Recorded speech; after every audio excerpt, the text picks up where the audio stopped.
Hare Jai Ram Krishna Jai Jai Ram Krishna Jai Jai Ram Krishna Jai Jai Ram Krishna Hare Jai Ram Krishna Jai Jai Ram Krishna Hare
Hare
जय जय राम कृष्ण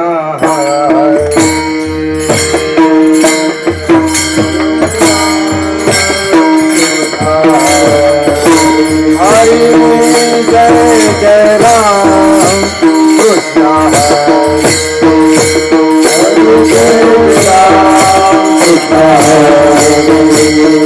जय जय राम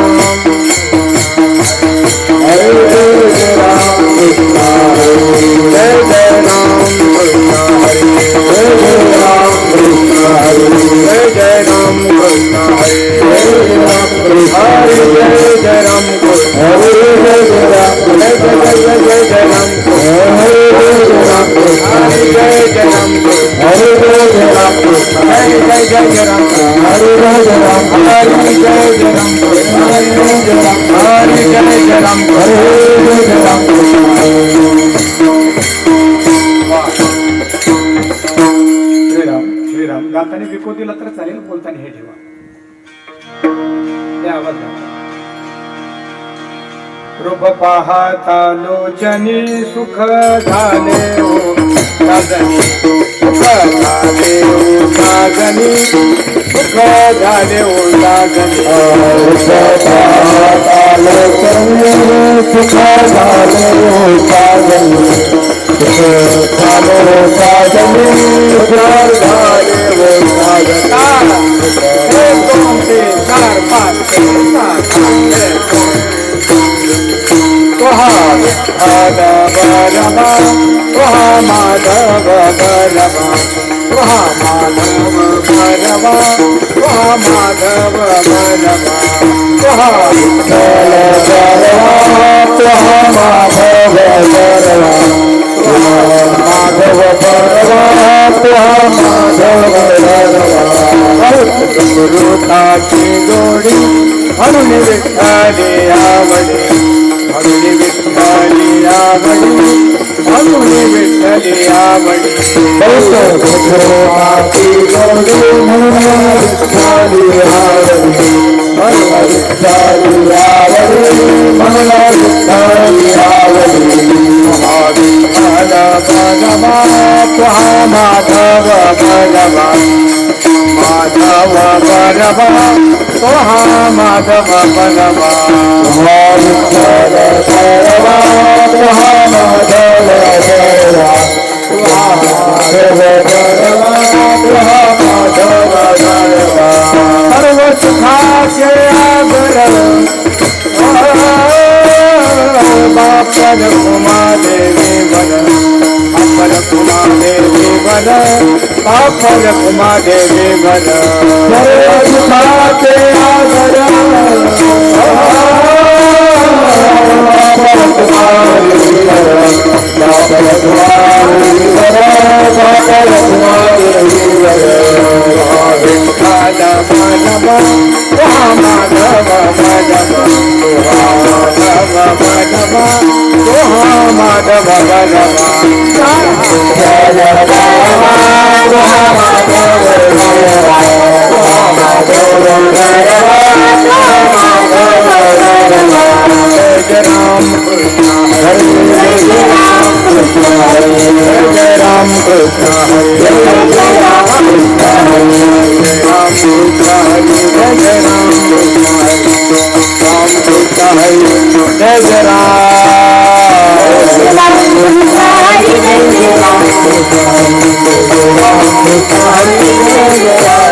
जय राम।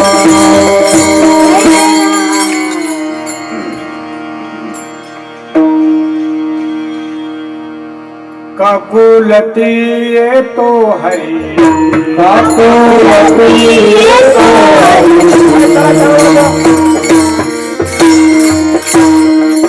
एक दो तीन चार पाँच काकुलती ये तो हरी काकुलती ये तो हरी क्षण भरी निवडिता जनवरी निवडिता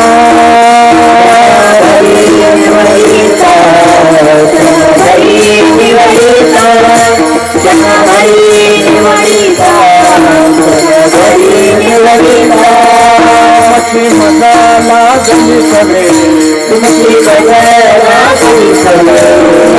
मसाला गली सवे ऐसे नवे न हो गई नवे नव गड़ी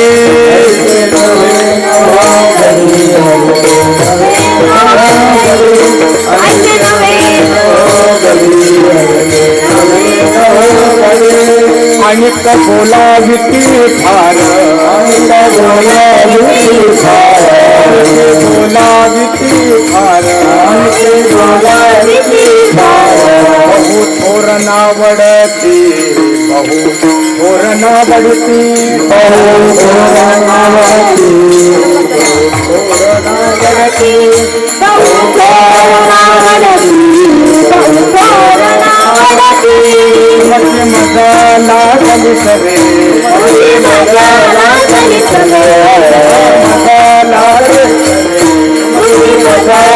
गली करे नवे नवो गडी ऐसे नवे नवो गडी ऐसे नवे नवो गडी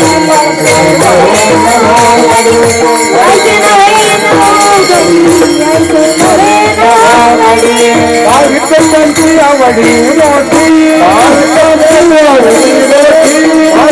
त्यांची आवडी रोटी कामने मिठी घाली गिरे कामने मिठी घाली गिरो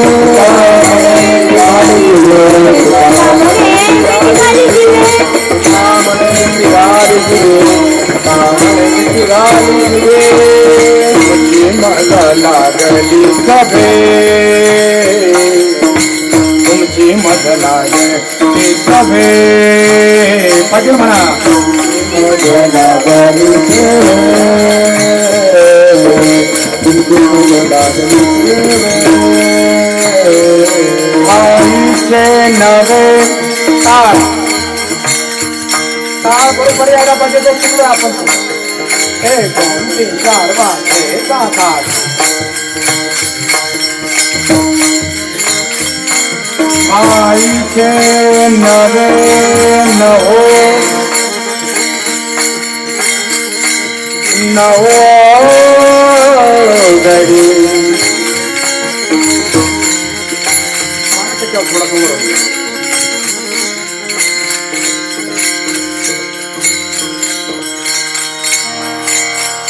आईचे नवे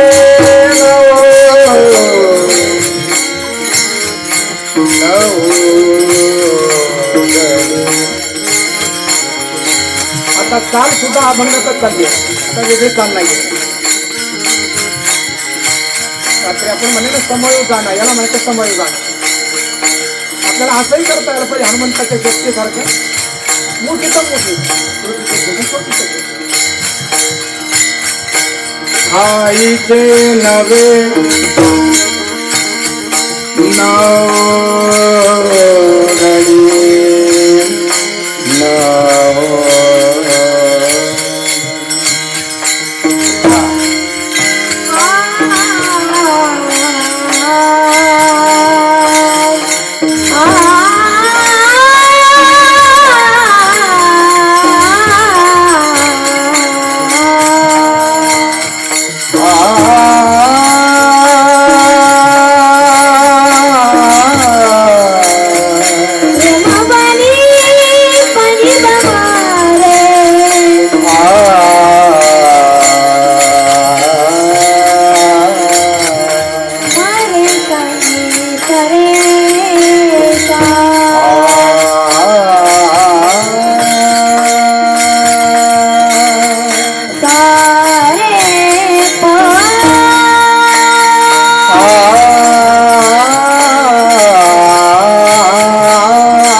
तुमची मन लागली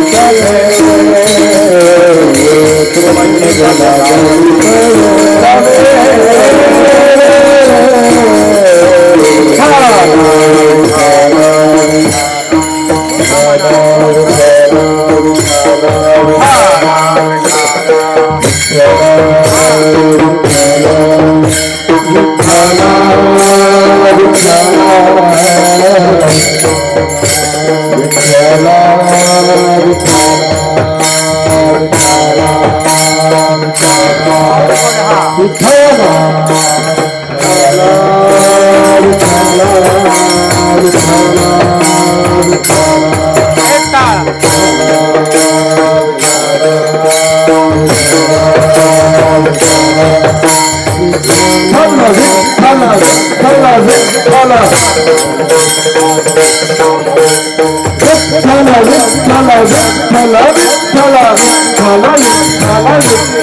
काकुळती येतो हरी क्षण भरेले वडिता तुमची मग लागली सवे ठाईचे नवे नवगडी स्वर पाहून आणि कबोलावती फार बहुथोरण आवडती तुमची मग लागली सवे ठाईचे नवे नवगडी भाविके त्यांची आवडी मोठी तुका मने मिठी घाली जीवे तुमची मज लागली सवे ठाईचे नवे नवगडी. श्लोक मी म्हणणार नाही, तुम्हीच म्हणायचे सगळे. काय बघतात बाहेर येणारे जाणार आहेत. जे श्लोक आपण आतापर्यंत शिकलोय ते श्लोक सगळे आपण म्हणूया मंगलाचरणामध्ये.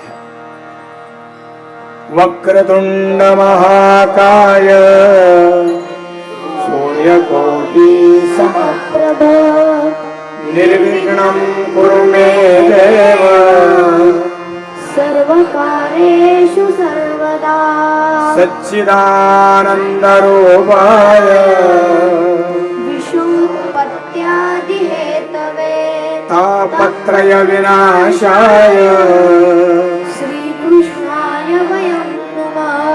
महायोगपीठे तटे भीमरथ्यां वरं पुण्डरीकाय दातुं मुनीन्द्रैः समागत्य तिष्ठन्तमानन्दकन्दं परब्रह्मलिङ्गं भजे पाण्डुरङ्गम्.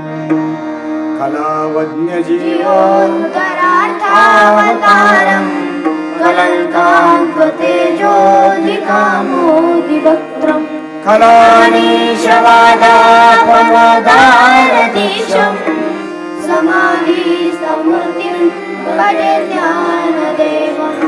लोकाभिरामं रणरङ्गधीरम् राजीवनेत्रं रघुवंशनाथम् कारुण्यरूपं करुणाकरन्तं श्रीरामचन्द्रं शरणं प्रपद्ये.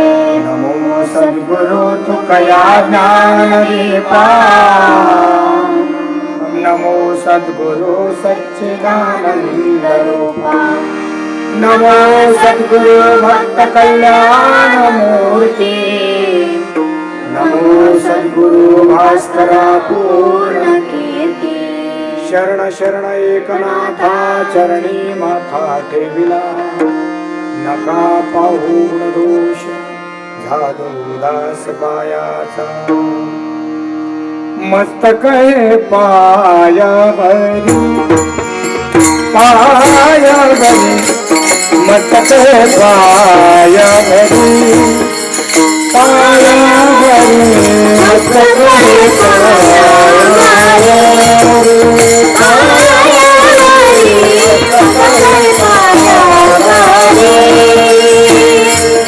या वारकरी संतांच्या या वारकरी संतांच्या मस्तक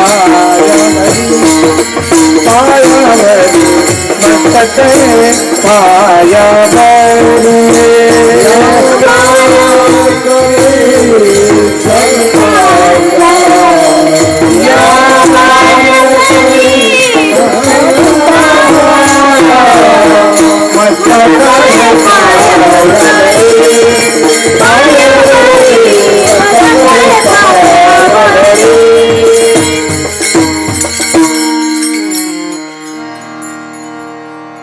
काकुळती तो हरी क्षण भरी निवडिता तुमची मज लागली सवे ठाईचे नवे नवगडी. कमी करायचं.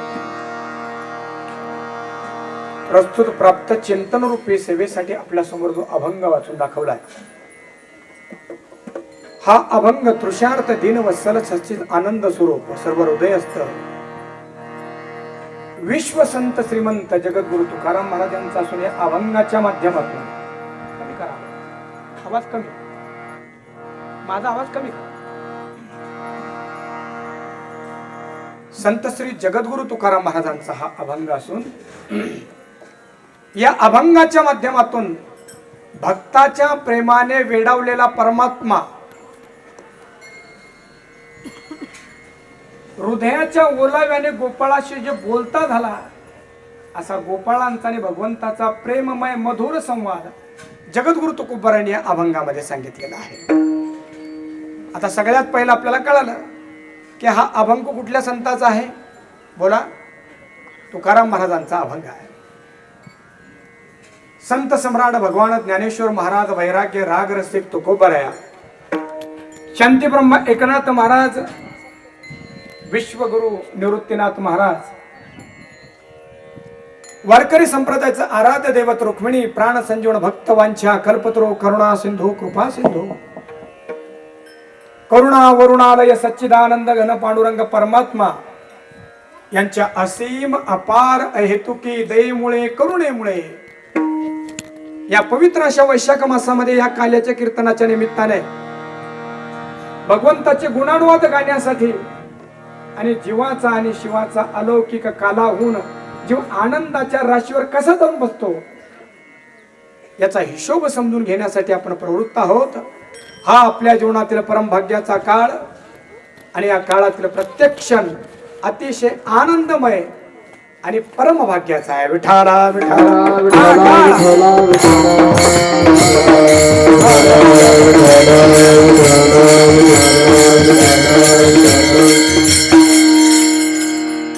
भव्य दिव्य बाल संस्कार शिबिर अर्थात युवा वारकरी निर्माण कार्यशाळा मनेगाव तालुका सिन्नर जिल्हा नाशिक या ठिकाणी समस्त गावकरी मंडळ तथा भजनी मंडळ.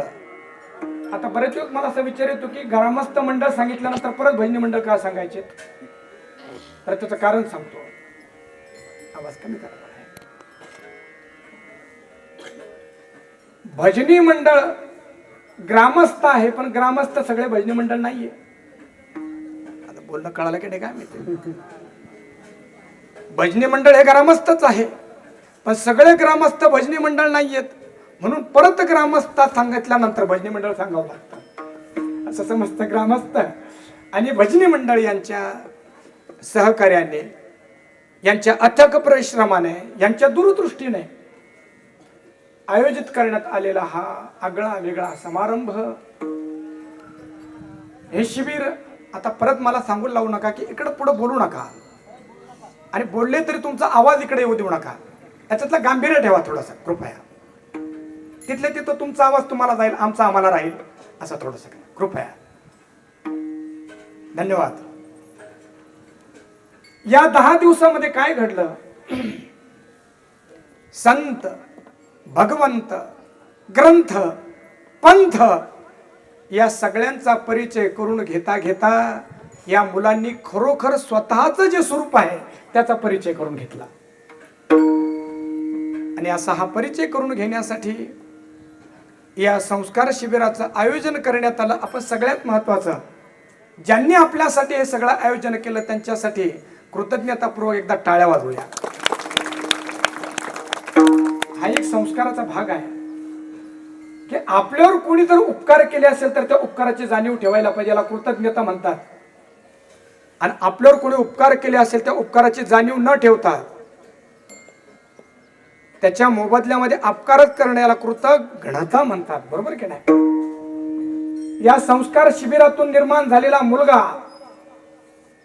समाजाच्या बाबतीमध्ये, कुटुंबाच्या बाबतीमध्ये,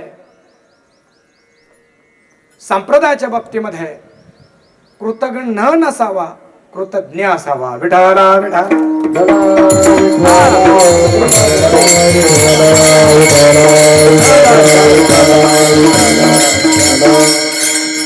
बॉल फेकण्यासाठी जेवढी ऊर्जा लावतात ना, त्या मुलाकडे 2 टाळ का बरं आहे? त्याच्याकडे 2 टाळ का? 1 टाळ घ्या त्याच्यात. आता पोरांसाठी खेळण्यासाठी जेवढी ऊर्जा वापरतात ना, तेवढी ऊर्जा टाळ वाजवण्यासाठी वापरा. माझं एक आव्हान आहे कीर्तनामध्ये, टाळ वाजवता वाजवता एखाद्या जर टाळ फोडला तर त्याला 2000 रुपये बक्षीस इथं देईल. टाळ वाजवता वाजवता फक्त तालात वाजवायचा, आणि जर फुटला की खूपच जोरात वाजवला, टाळ फुटला, बरोबर की नाही, तर माझ्याकडून 2000 रुपये घेऊन जायचे इथून लगेच. बघूया आपण आता. विठ्ठला विठ्ठला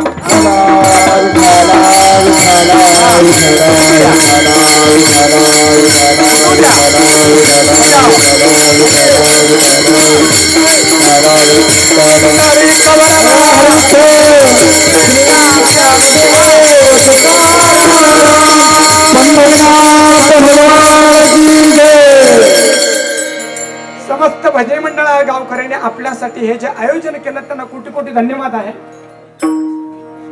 वेळ खरोखर कमी आहे बरं का पाटील साहेब. वेळ का कमी आहे की बाकी बरंच काही करायचं म्हणून याला वेळ कमी आहे. साधारणतः बाकी गोष्टीसाठी भरपूर वेळ असतो, भजनासाठी वेळ कमी असतो, कीर्तनासाठी वेळ कमी असतो, चांगलं करण्यासाठी वेळ कमी असतो. आणि आवना महाराज रम्मी खेळणे को कसं आहे ते गजानन महाराज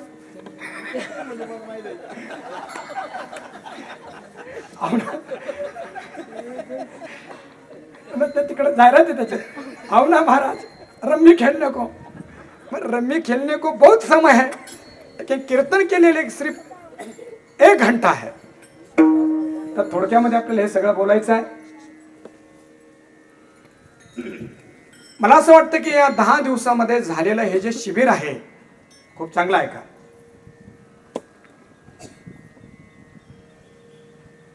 एकशे 20 वर्ष आपण जो सप्ताह केला ना, थोडस बोलणं वेगळं वाटेल आपल्याला पण प्रॅक्टिकली आहे. मी पाटलांना सकाळी विचारलं की सप्ताहाचं कितवं वर्ष आहे गावातल्या, तर ते म्हटले गावाच्या सप्ताहाचं 120 वर्ष 20वं वर्ष आहे. आता शताब्दीच्या नंतर आपला सप्ताह होतोय आणि शताब्दीच्या नंतर रौप्य महोत्सवाकडे आपण चाललोय. पण माझा प्रश्न आहे गावकऱ्यांना, गावकरी तरी किती थोडेच आहेत, पण असू द्या थोडेच असले तरी चालत आहे. किंबहुना अजून एक बोलू, हजारोच्या संख्येमध्ये ऐकणारे एवढेच असतात. एकदा जोरदार होत्या टाळ्या. तुम्ही म्हणाल ती बाकीची गर्दी, ती गर्दीला पोहून आलेली असते. म्हणून भव्य दिव्य सप्ताहामध्ये हजारो 2000 10,000 लोक जमतात ना, ते कीर्तनाला आले नसतात तेव्हा त्या स्टेज खूप मोठा आहे. कीर्तनकार आल्यानंतर मोठाले फटाके फुटतात, आजूबाजूला लाइटिंग लावलेली आहे आणि पंक्ती तर पाहायचंच नाही. गर्दी सगळं ते पाहण्यासाठी आलेले असते. आणि त्याही काळामध्ये कीर्तन ऐकायला जे आलेले असतात ना, ते एवढेच माणसं असतात, तुम्ही जेवढे आहात तेवढे. मला असं वाटतं की गर्दीसाठी नाही, खरे कीर्तन ऐकण्यासाठी हे माणसं आले म्हणून आनंद आहे. टाळा वाजवा. विठ्ठल 2000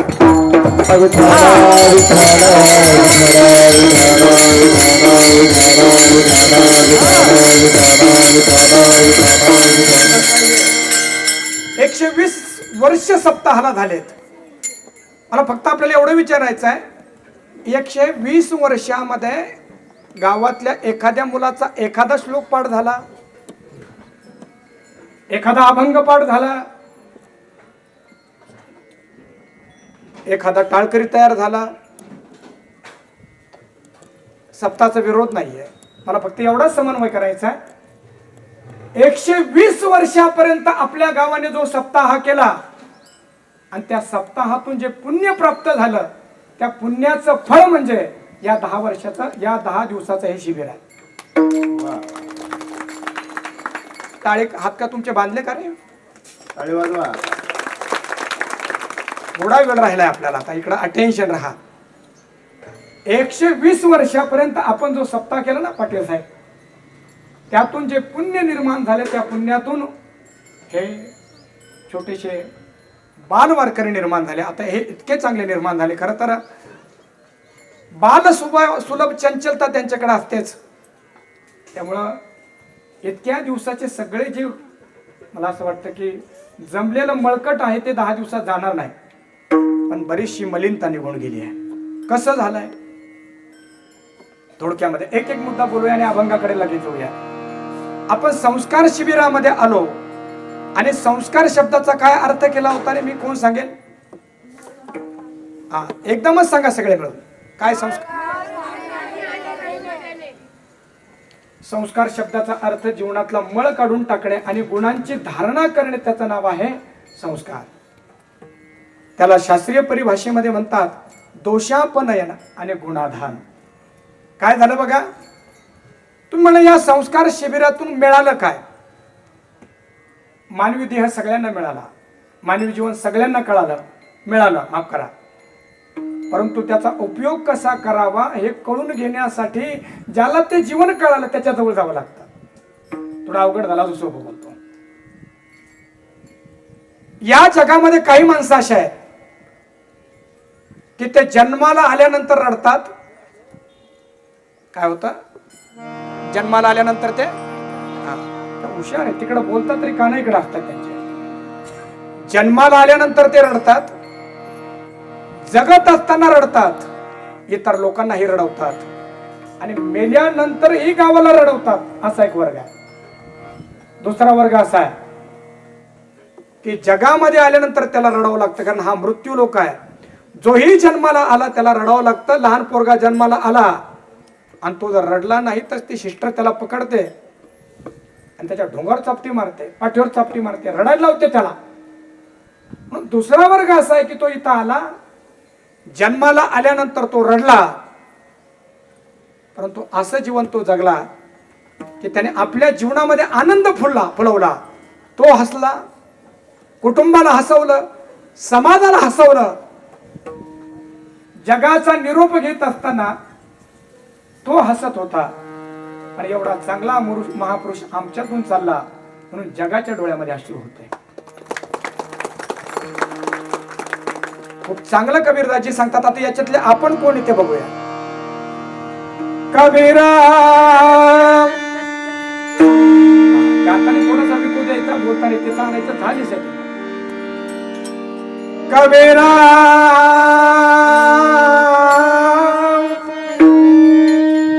कबीरा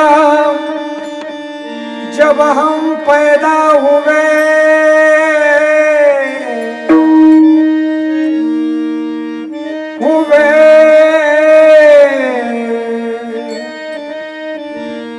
अरे मूर्खा, कोमल निषद घे. हुए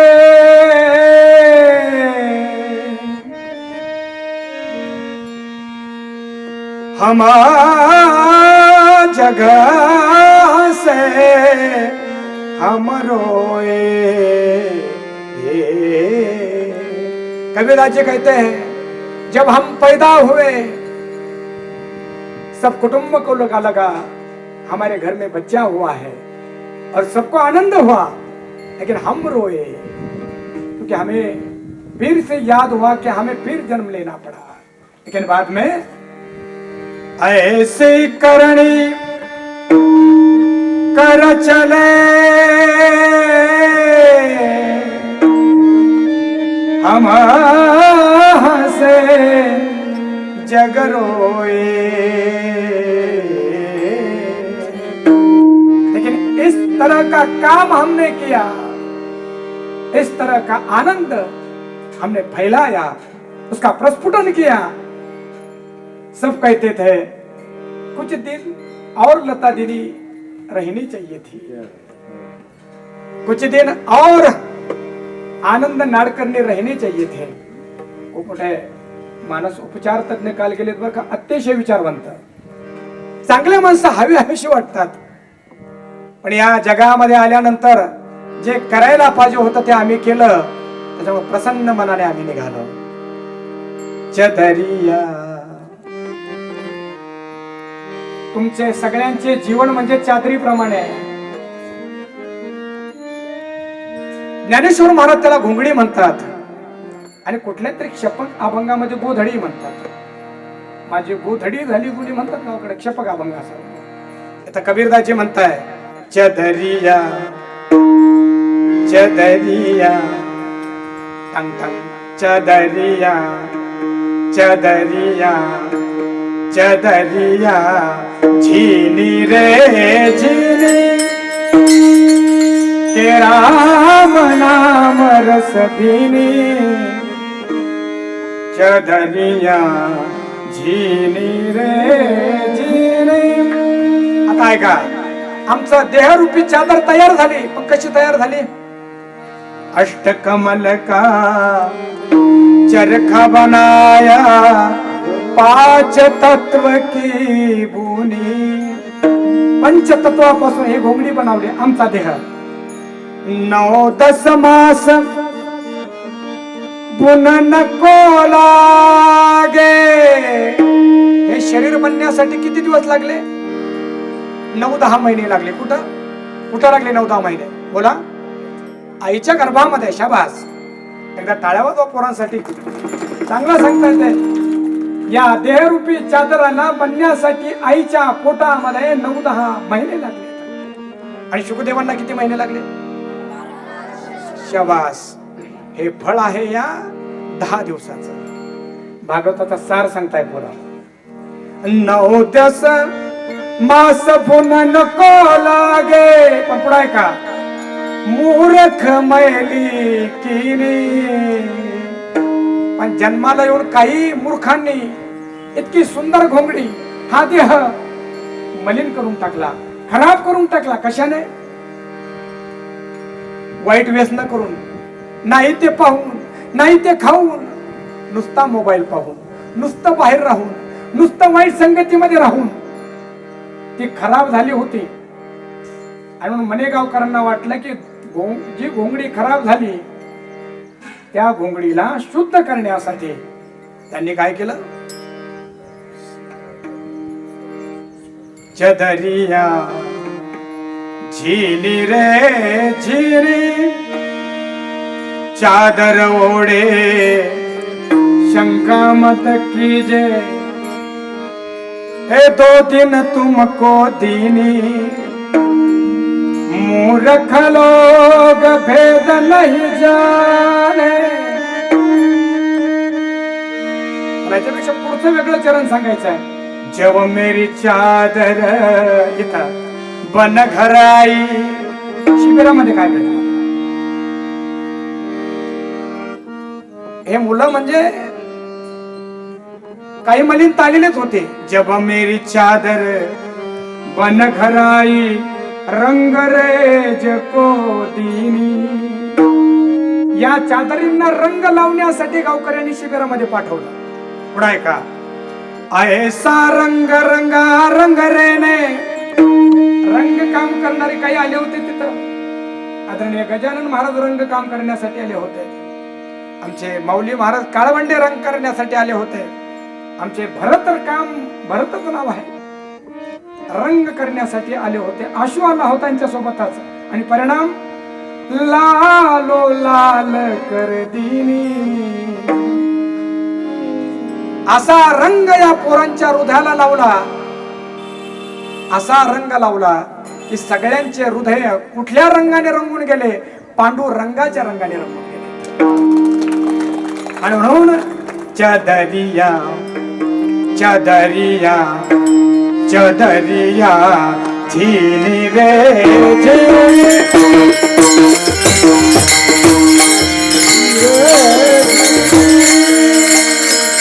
के राम नाम रस पीली चदरिया झीली रे झीली झीली झीली, चदरिया झीली रे झीली झीली रे झीली. या चादरीचा मलिन रंग निघून गेला. आणि या 10 दिवसामध्ये सुंदर असा रंग या चादरीला धारण केला. म्हणून परत एकदा सर्व गावकरी मंडळींचा धन्यवाद देतो की एवढ्या मोठ्या व्यापक कार्यक्रमासाठी आपण एकत्र झालात. खरं तर असा आहे, कार्यक्रमाचा हिशोब जर पाहायचा तर नाम मात्र शब्द लिहिलंच आपण 300 रुपये त्याची प्रवेश फीस ठेवली होती. सगळं जाणून घ्यायला पाहिजे. व्यवहारामध्ये फिरणारे आपण माणसं आहोत मुलांना. फक्त अर्धा तास आपल्याकडे आहेत. 10 दिवस तुम्ही जे केलंय त्याची पावती इथं मला दिसायला पाहिजे. त्यामुळे शिस्त तुमची राहू द्या. त्याचा हिशोब जर पाहायचा तर 300 रुपयाचा हिशोब लावायला जर आपण गेलो तर मला वाटतं 1 दिवसाला तो पुरणार नाही. साधारणतः जेवण आपण पकडूया कमीत कमी 150 रुपयाचं एका वेळी. 2 टायमाचं जेवण मिळून 300 रुपये. आणि नाश्ता फक्त 50 रुपयाचा ठेवूया. किती झाले? 350 रुपये. आणि 10 दिवसाचे 3,500. जेवणाचेच फक्त 3,500 आहे. त्याच्यानंतर हे जग बाकीचं जे सगळं आयोजन झालं तर ते तर पैशाच्या पलीकडे आहे. पण माणसं म्हणतात त्याची पावती द्या आम्हाला. मला हे कळत नाही. हिशोब फक्त इथंच पाहिजे. विनाकारण जिथं फटाके फोडल्या जातात, प्रदूषण केलं जातं, तिथं हिशोब नको आहे. लोकांच्या कानठाळ्या बसवण्यासाठी एक एक लाख रुपयाचा डीजे लावला जातो, तिथं हिशोब नको आहे.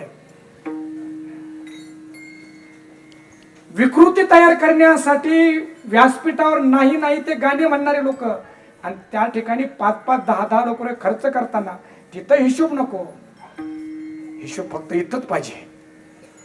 नको व्हायला, तसं नको व्हायला. खरं तर हे मुलं जे घडलेत ना, भविष्य काळामध्ये गावातलं वातावरण या मुलांमुळं सात्विक आणि सुंदर राहणार आहे. म्हणून जाता जाता एकच प्रार्थना आहे माझी आपल्याला, की जे आयोजक आहेत त्या आयोजकांना असा विचार करण्याची वेळ येऊ देऊ नका की हे केलं काशी केली. अजून खालच्या भाषेत मला कीर्तनात बोलता येणार नाही. हे केलं काय पंगत घातली. किंबहुना करणाऱ्या माणसाला असं करू नका की तुझी खोडच मोडतो. आता नाशिक भागातला एक व्हिडिओ पाहिला होता मी मागे.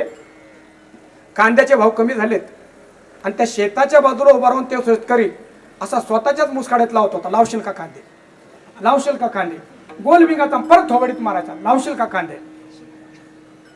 तसं या आयोजकांना म्हणायला लावू नका करशील का शिबिर, करशील का शिबिर. हा विनोद झाला, पण याच्यातलं गांभीर्य काय बघा. जर चांगलं काम करणाऱ्या माणसांना जर तुम्ही अशी वागणूक देत असाल तर जगामधलं चांगलं काम संपून जाईल आणि चांगल्या कामावरचा माणसाचा विश्वास सोडून जाईल. माझी प्रार्थना आपल्या सगळ्यांना की काही थोडे लोक समाजासाठी काही करण्याचा प्रयत्न करताय. मुलं यांची आहेत, पालकांची आहेत आणि काळजी फक्त 2-4 माणसांना आहेत. जाताना फक्त एवढंच करा की सगळ्या पालकांच्या मुलांच्या पालकांनी आयोजकांना येऊन विचारा, फक्त 300 रुपये दिलेत आम्ही, काही कमी तर पडलं नाही ना.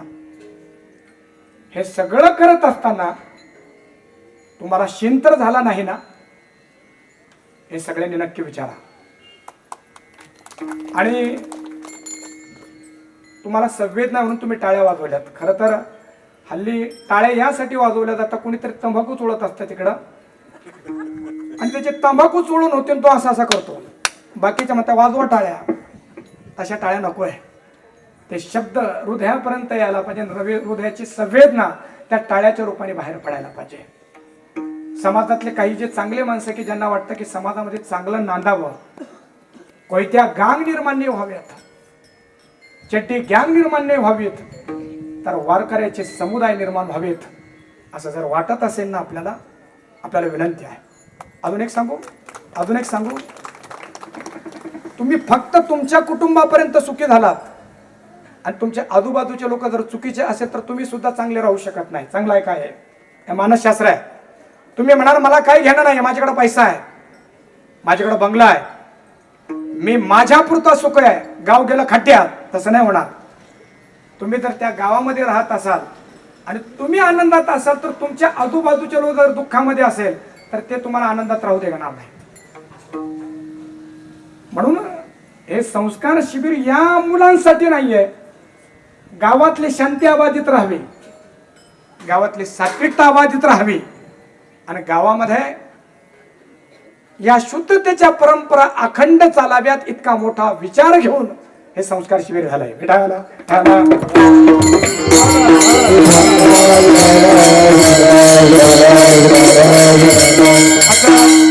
या सगळ्याच बालकांना मी विनंती करतो, यांच्या आतमध्ये असलेल्या परमात्म्याला विनंती प्रार्थना करतो, नमस्कार करतो, वंदन करतो आणि आपण आलेल्या सगळ्याच सुजान पालकांना सुद्धा वंदन करून सेवेसाठी जो अभंग घेतलाय त्या अभंगाचं काहीसं चिंतन आपल्याला करायचं आहे.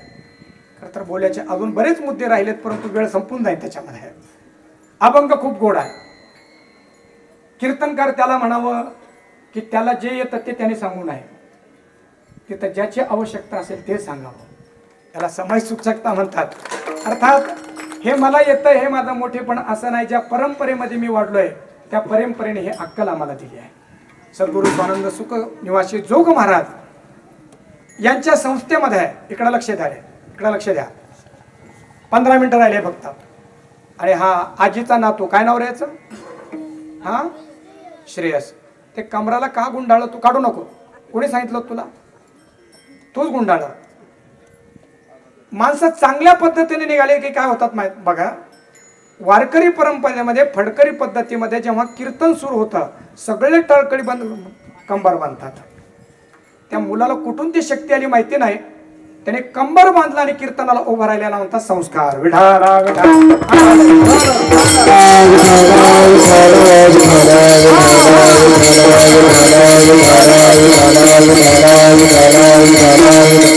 किती गोष्टी, एक एक गोष्टी आपण जर पाहत गेलो तर आपल्याला लक्षात येईल की किती चांगल्या गोष्टी घडल्या. तर सेवेसाठी अभंग जो घेतलाय ना, तो अभंग सुद्धा तुमच्या मुलासाठीच आहे, तुमच्यासाठीच आहे, म्हणजे तुमच्या मुलांसाठी आहे आणि मुलांना तुमच्यासाठी आहे. कारण जसं भागवत तरुण आपण केलं होतं तसं अभंग सुद्धा अभंग तरुण असं नाव देता येईल. अभंगाचा सरळ सरळ अर्थ बघूया आणि अगदी मग 10 मिनिटामध्येच या अभंगाचा रसास्वादन आपण घेऊया. जगद्गुरु तुकाराम महाराजांची हे गवळण आहे. आता कोणीच हालायचं नाही, 10 मिनिटं थांबायचं, तसंच तप करायचं थोडासा. काकुळती येतो हरी क्षणभरी निवडिता, गोपाळ आणि श्रीकृष्ण भगवंत गायी चारण्यासाठी यमुनेच्या तीरावर जात होते. एक दिवस सगळ्या गोपाळांनी ठरवलं की श्रीकृष्ण जो आहे त्याच्या गायी बाजूला काढायच्या आणि कृष्णाला आपल्यामध्ये खेळू द्यायचं नाही. असा निर्णय जेव्हा सगळ्यांचा झाला तेव्हा कृष्ण काकुळती येतो हरी, तो व्याकुळ झाला, काकुळतीला आला, तो गयावया करायला लागला. अरे नका रे मला तुमच्यामधून बाजूला काढू, क्षणभरी निवडिता, तुमच्यातून क्षणभर जरी मी बाजूला गेलो तरी मी राहू शकत नाही रे. का बरं? तुमची मज लागली सवे, मला तुमची सवय लागली रे. तुमची सवय लागल्यामुळे तुम्हाला सोडून मला राहता येणार नाही. सकाळी मुलगा माझ्याकडे आला 5 वर्षाचा, 5 आणि 6-7 वर्षाचा असेल, आणि मी तिथं पाणी चूळ भरत होतो. तो म्हणला महाराज शिबिर अजून 8 दिवस वाढवता नसतं आलं का? अजून वाढदिवस किती छान, कोण म्हटलं होतं रे सकाळी हात वर करा मला. तिथून मला म्हटलं की महाराज शिबिर का वाढवलं नाही? सकाळी तो पोरगा बोलला. मी म्हटलं बाळा आता याचं राहिलेलं आपण पुढे बघूया काय जे. का बरं? सवय लागते चांगल्या गोष्टींची सुद्धा. तुमची मज लागली सवे, तुमची सवय लागली रे मित्रांनो मला. आणि तुमचा माझा संबंध जर विचाराल ठाईचा म्हणजे आपण जन्मजन्मांतरीचे सोयरे आहोत. नवे न हो घडी, आपण नवे नाही, अनंत काळापासून तुमचा आणि माझा ऐक्य आहे. बर, तुम्ही मला बाहेर काढून टाकताय, तुम्ही माझं ऐकत नाही, तुम्ही मला साधं समजू नका, मला साधं समजू नका. अनेक बोलाविती फार, खूप मोठे मोठे लोक बोलवतात, बहु थोर ना आवडते, पण ते मोठे मोठे माणसं मला आवडत नाही रे. मला कोण आवडतं?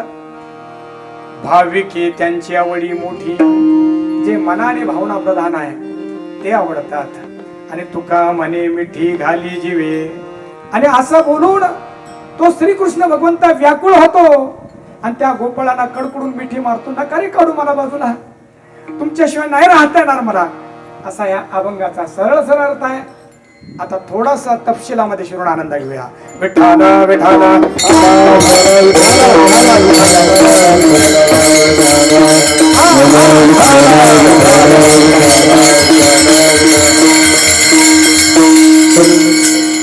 आमच्या वैदिक सनातन परंपरेमध्ये आमच्या सगळ्यांची निर्मिती माकडापासून झाली, बरोबर आहे? कुणापासून झाली? मग परमात्म्यापासून झाली. शाळेतल्या सायन्स मध्ये शिकून या पोरांना कळालं होतं किंवा मॅकेले शिक्षण पद्धतीने यांना शिकवलं. डार्विनच्या उत्क्रांतीवादीने यांना शिकवलं की तुम्ही माकडांचे वंशज आहात. पण आमच्या गीतेने आणि भागवताने सांगितलं तुम्ही माकडांचे वंशज नाहीत, तुम्ही त्या परमात्म्याचे वंशज आहात. किती मोठी गोष्ट आहे. तर काही मूर्खता एवढी मोठी आहे की लोक म्हणतात आम्ही माकडाचे आहे, हे म्हणण्यामध्ये मोठेपण वाटतं, पण देवाचं नको.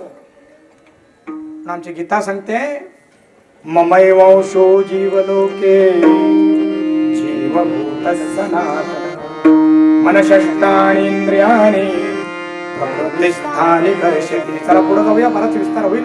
त्याचा अर्थ असा आहे की देवाशी सगळ्यांचा संबंध आहे. तुकाराम महाराज असं म्हणतात, तुम्ही जे पाहताय ना, तुम्ही जे बोलताय ना, तुम्ही जे चालताय ना, ही सगळी क्रिया जरी तुम्हाला वाटत असली तुम्ही करताय, पण तुम्ही नाही. देखवी ऐकावी एक नारायण, देखवी ऐकावी एक नारायण, देखवी ऐकावी एक नारायण, देखवी ऐकावी एक नारायण. तयाचे भजन चुकू नको. अरे दाखवणारा तो आहे, बोलवणारा तो आहे. बरेच माणसं म्हणतात पठ्या जिथं लात मारेल तिथं पाणी काढेल, पण त्या ईश्वराने ते चैतन्य काढून घेतलं की मग माशी सुद्धा मारता येत नाही. असे बरेच कर्तबगार माणसं पाहिले की जे छातीला हात लावत होते, नंतर छातीपर्यंत हात गेला नाही, तो हात सुद्धा दुसऱ्याला उचलावा लागला. पण आमचे तुकाराम महाराज सांगतात की मस्ती करू नकोस, आजच्या भाषेमध्ये माज आणू नको. देखवी ऐकवी एक नारायण, मानसाची देव चालवी अहंता, मीची एक करता म्हणू नये. त्याला चिंतनाला मला पुढे घेऊन जायचंय. थोडक्यामध्ये सगळ्यांचा देवाशी संबंध आहे, पण एक वर्ग असा आहे की तो देव नाहीच आहे.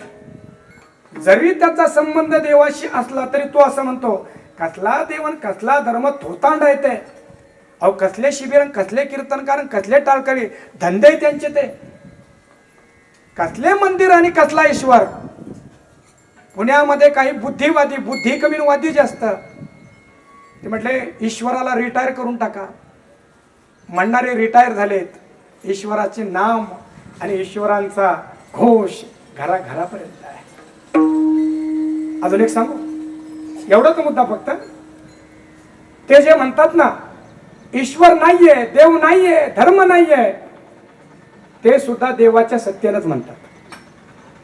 त्यांनी देवाला मानो अथवा न मानो, ते सुद्धा कोणाच्या सत्तेनं म्हणतात?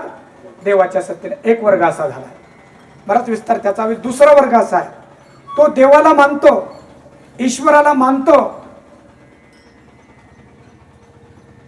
तो देवाकडे जातो, पण देवाला मागत नाही, देवाकडे मागतो. म्हणजे काय? देवाच्या पुढे उभं राहायचं आणि देवाला देवासाठी नाही मागायचं. काय मागायचं?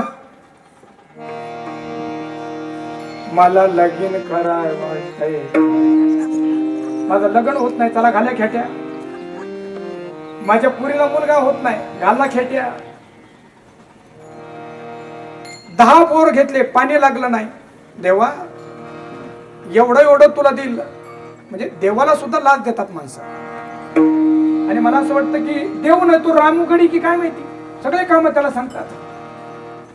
ल्यावे खावे बरे नाही, हे तर मागलचा झाला. वाढावे संतान, गृही व्हावे धनधान्य, कोण पुण्य ते गाठी, व्रत वेची लोभासाठी. मग दुसरा वर्ग असा आहे की तो देवाला मानतो, तर देवाची भक्ती तर करतो, पण देवासाठी नाही. भगवान को नहीं, भगवान से मांगते हैं. आणि एक वर्ग असा आहे की तो म्हणतो देव सोडून त्याच्यापेक्षा खालचं मला मान्यच नाहीये. मला पाहिजे तर तोच पाहिजे, त्याच्यापेक्षा कमी नकोच नको, मला तोच पाहिजे. जीवना वेगळी मासोळी वाजवत राहा. पाण्यातून माशी वेगळी केल्यानंतर ती जशी तळमळ करते, एक वर्ग असा आहे की भगवंताच्या भेटीसाठी त्याला तळमळ लागली आहे.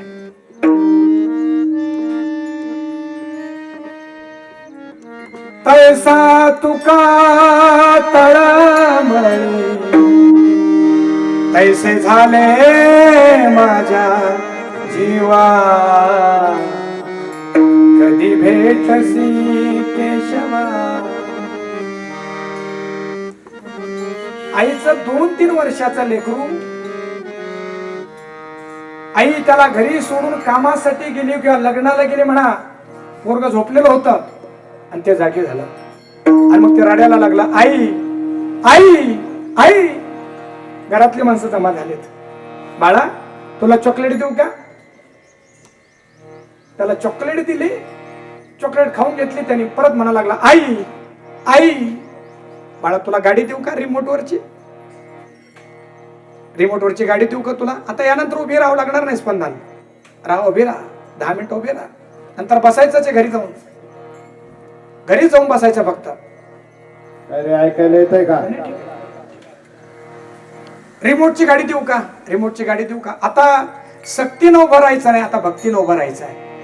किती दिवस जनावरासारखं कोणीतरी काठी घेऊन आपल्या मागे येणार आहे? भक्तीनं उभं राहायचं आहे. 10 मिनिटं फक्त, खरं 10 मिनिटं. बाळा रिमोटची गाडी देऊ का? हा द्या द्या. रिमोटची गाडी घेतली आणि मग परत त्याला आठवण झाली, आई आई. घरातल्या माणसाला कळेन आता काय करावं. नंतर सगळे खेळणे आणले, सगळ्या चॉकलेट आणल्या, पण एक क्षण असा आला की तो म्हटला की आता मला आईशिवाय दुसरं नकोच काही. माये विनबाळ क्षणभरी न राहे, न देखता होय कासावीस, अनेक उदंडे बुधावते तरी छंद त्या अंतरी माऊलीचा. आता आईशिवाय मी राहू शकत नाही. असा एक वर्ग असा आहे की तो म्हणतो भगवंताशिवाय मी राहू शकत नाही. भगवंताचं वेड लागतं त्याला. आता पुढे चला. भक्ताला भगवंताचं वेड लागलं की भगवंताला सुद्धा भक्ताचं वेड लागतं. बरोबर. म्हणून भक्ताच्या जीवनामधलं जे प्रेम आहे ते प्रेम एकतर्फी नाहीये. जेवढं प्रेम भक्ताचं देवावर, जेवढं वेड भक्ताला देवाचं लागतं, त्याच्यापेक्षा जास्त वेड देवाला भक्ताचं लागतंय. बघूया. एक चिटाळी झाली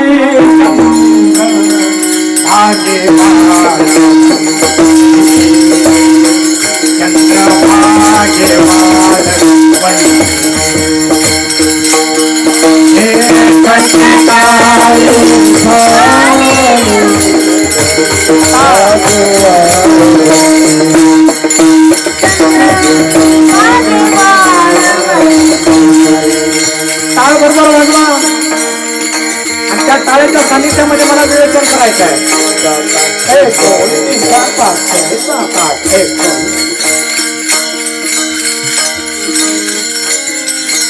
1200 शतकाचा कालावधी. आता हे पण ध्यानात ठेवा. कीर्तनकार मध्ये बोलायला लागला की टाळाची गती कमी करायची. एका सेन्स आपल्याला पाहिजे, नॉन सेन्स माझं नकोच आहे. आणि त्या टाळाच्या गतीवर बोलता यावं अशी स्मूथ वाजवत राहा. 1200 शतकामध्ये चंद्रभागेच्या वळवंटामध्ये सगळे संत एकत्र झाले. ज्ञानेश्वर महाराजांनी 12व्या शतकामध्ये अध्यात्मातली लोकशाही निर्माण केली. तिथं आलेल्या कोणाला विचारण्यात आलं नाही, तू ओबीसी आहे का, तो एनटी आहे का, तो एसटी आहे का नव्हे. कुणाची जात विचारली नाही, कुणाचा धर्म विचारला नाही. संतांनी अध्यात्मातली लोकशाही तेव्हा निर्माण केली. आणि मग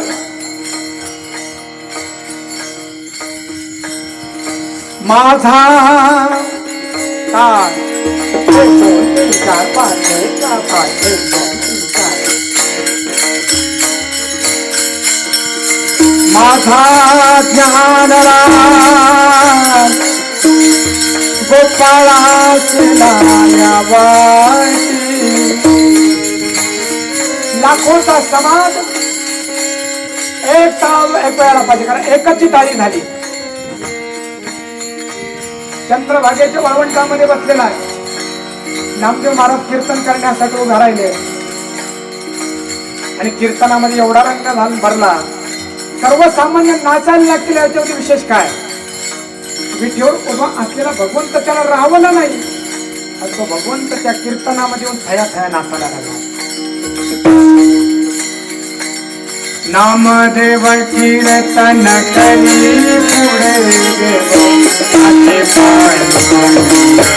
पांडुरंग देव आते पांडुरंग नामदेव कीर्तन करी पुढे गेलो आते पांडुरंग आते पांडुरंग. तिथे नाचला आणि कमर तेव्हापासून बांधायला लागलो की नाचता नाचता धोतर नको सुटायला. पण आता धोतर नाही, कपड्याची इस्त्री मोडत नाही तर वरून घातलेला कोट नको मळायला. आता नाचत नाही आम्ही. पण ते एवढा नाचला. नाचता हो नाचता देवाचा गळला पिता. इतका वेडा झाला तो परमात्मा की नाचता नाचता त्याचा पितांबर गळून गेला. साधू संत आले आणि म्हटले देवा आम्हाला कळतो तुझं वेड, लोकांना पुढे कळतंय. लोक म्हणतील मॅनर्स नाही पांडुरंग परमात्म्याला. स्टँडर्ड माणसं म्हणतील समाजात कसं वागावं आहे का, त्याला काय कळतं का काय? हा समाजात कसं बोलायला पाहिजे, वागायला पाहिजे, कळतंय त्याला काय? मॅनर्स नाही त्याला. म्हणून या हो साधू संताने देवाला धरिले मनगटी. नामदेव महाराज सावता महाराज गेले. अरे देव आवर पितांबर सुटून गेलाय. काय म्हणतील लोक? इकडे भक्ताला भगवंताचा वेळ, भगवंताला भक्ताचा वेळ. किती वेळ होते भक्त. तर मला सगळ्यांचे चेहरे सांगता की कीर्तन तुम्हाला ऐकायचं, पण मी थांबणार आहे. तरी बरेच संदर्भ आहे, बरेच संदर्भ आहेत. परत कधी जरी भेटलो म्हणजे पुढची तयारी नाही, बिलकुल नाही. कुठं पण आहेत ना, याच्यावर पहा. तसा गोपाळ आणि कृष्णामध्ये एवढं प्रेम निर्माण झालं. ऐका रे पोरांनो, श्रीकृष्णाचं आणि गोपाळाचं किती प्रेम होतं. ते एकमेकांसोबत खेळायचे. खेळत असताना इतकं प्रेम की चांगल्या वस्तू जर त्यांना मिळाल्या तर एकट्या खायचे नाहीत, मिळून खायचे, चोरून नाही. संस्कार शिबिरामध्ये आपण आलोय. मी त्या संडास बाथरूम मध्ये सुद्धा ते कुरकुऱ्याचे आणि बिस्किटचे ते सगळे काढले बरं का सकाळीच संडास मध्ये सुद्धा. याचा अर्थ काय? याचा अर्थ आपल्याला कृष्ण कळून घ्यावं लागणार आहे, गोपाळ कळून घ्यावं लागणार आहे. जिथं शी करायची तिथं जाऊन आपण बिस्किट खात असेल, इथून उडून गेले ठीक आहे उडून गेले असतील किंवा मग आपण असताल तिथं कुठं तरी सगळेच मिळून, किंवा मग असं पण होऊ शकतं ना की ते तिथं पडलेले ते काढूनही टाकता येतात बाहेर. मला गोपाळ सांगायचा आहे, डायव्हर्ट करू नका विषयाला. गोपाळ बोलण्याचा आशय कळून घ्यायला पाहिजे थोडासा. इथं हे जे गोपाळ होते, हे गोपाळांना जे मिळालं ते एकटे खात नव्हते, ते सगळ्यांना मिळून खायचे. हा मुद्दा चाललाय. एक दिवस भगवंताचा मित्र, म्हणजे अनेक मित्र आहेत, वाकड्या, पेंद्या, श्रीधामा वगैरे असे. पेंद्याला त्याच्या आईनं ताक दिलं. काय दिलं? ताक. आणि ताक तोंडामध्ये घेतल्याबरोबर त्याची एवढी चांगली चव लागली, त्याला प्रेम. त्याला म्हणतात की आपल्याला चांगला पदार्थ मिळाला की त्या पदार्थाची आठवण राहत नाही, ज्याच्यावर आपलं प्रेम आहे त्याची आठवण होते. याला म्हणतात प्रेम. त्याला जोरदार होऊ द्या बरं, मला टाळ्या हळू ऐकवायला. ज्या माणसांच्या अंतःकरणामध्ये प्रेम निर्माण होत नाही अशी माणसं कठाळे राहतात बरं का महाराज आयुष्यभर. माझ्या ताटात काय आलं? आणि एकदा का प्रेम निर्माण झालं की वस्तूंची प्रीती कमी होते, व्यक्तीवरची प्रीती वाढते. म्हणून ज्याच्या हृदयाची संवेदना वाढली ना, चला सोडा, मी थोडं तत्वज्ञानात परत जातोय. त्या पेंद्याला जेव्हा ताक मिळालं त्याला असं वाटलं की हे ताक किती छान आहे, किती गोड आहे. आणि मग त्याने तो तसाच घोट तोंडात ठेवला. कसा? आणि कृष्णाला शोधत तो निघाला. कृष्णाने पाहिलं की पेंद्या आलाय तोंड असं घेऊन. इकडे लक्ष द्या, करा त्याला पण उभे करा, छान आहे. असं तोंड करून पेंद्या आला. कृष्णाला वाटलं हा करतोय काय नेमका. कृष्ण पुढे पळायला लागला. पेंद्या त्याच्या पाठीमागे पळायला लागला. कृष्ण पळायला लागला, पेंद्या त्याच्या पाठीमागे पळायला लागला. भगवंत काय सापडतो? परंतु भाविकांना सापडतो. हा ब्रह्मविधीचा जनता, हा ब्रह्मविधीचा जनता, हा ब्रह्मविधीचा जनता, हा ब्रह्मविधीचा जनता. याला धरू याला धरू पाहता,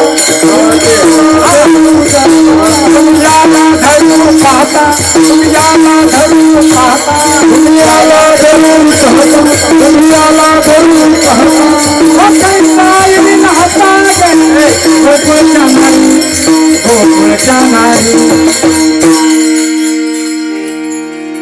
बाळ सगुण गुणाचे ताने,